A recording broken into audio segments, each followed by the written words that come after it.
एगो पूर्वी में हनुमान जी के बुला रहल बानी और ओकरा बाद में होली गाते हुए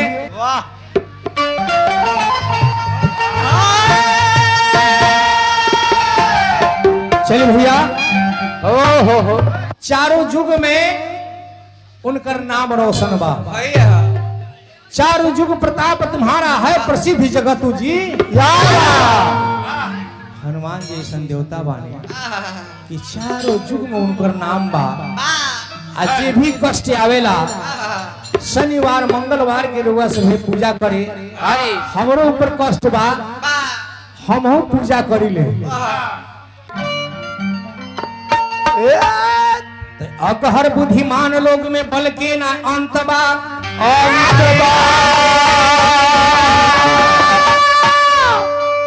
लीलन सूरज के अनार जान लाल हो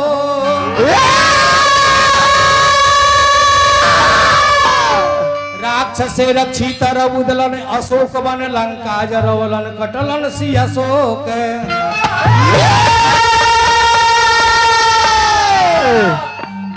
ए हो पतित पावन तु धावन प्रभु राम जी के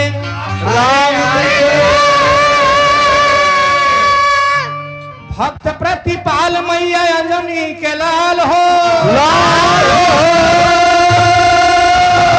आनी काना खेत के खे हडे हो पतही ना तुलसी के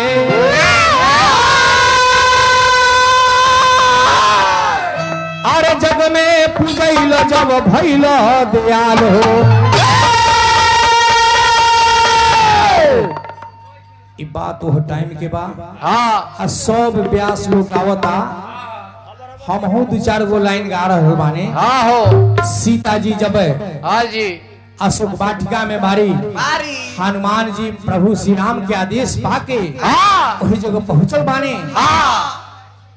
बड़ी संकट रहे रास्ता में लेकिन सब संकट के झेलते हुए हाँ जी पहुंचल बाने अशोक के गाछ पर चढ़ के आ एक मुंद्रिका गिरेले बाने मुंद्रिका पर सीता जी की आंचल में पड़ल देख करके कहने का रवि ये हमारे पति की मुंद्रिका कहाँ से आई ये मुंद्रिका लाए वाला जे भी भक्त बा सामने में आके प्रभु श्री राम जी के समाचार कहे बस आगे बोले कि प्रणाम माते कहले कि हे हनुमान प्रभु श्री राम हमर कैसन बाने कहले कि तू न बताओ ए माँ तू बताओ कि तुहार का हाल बा कहतनी कैसे हो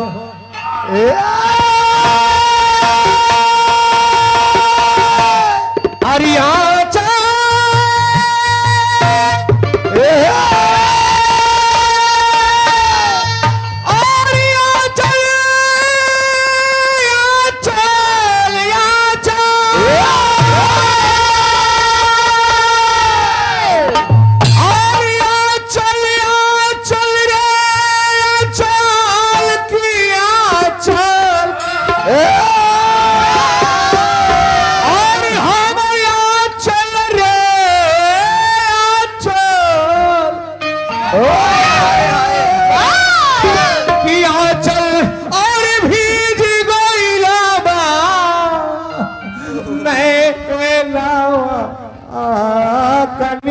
से कि हमर आंचल भीज गइला बा अरे नैनावा कानीर से ओ रानी अरे कहेली सिया महावीर से ना आंचल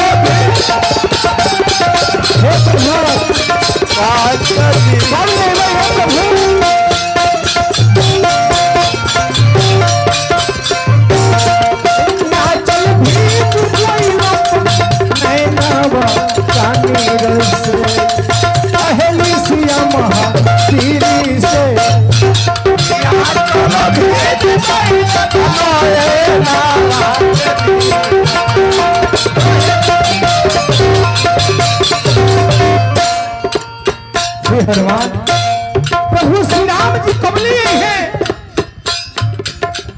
रात दिन रोती रोती आंख लाल होगी बाबा।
लास्ट अंतरा बा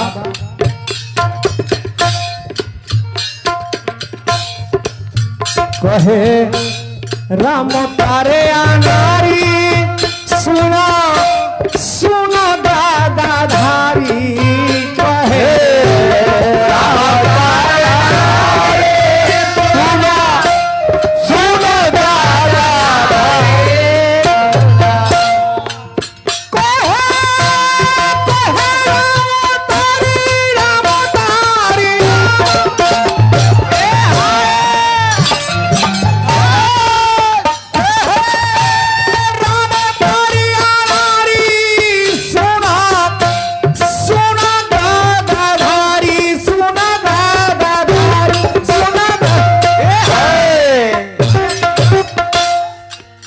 प्रभु के याद में नैना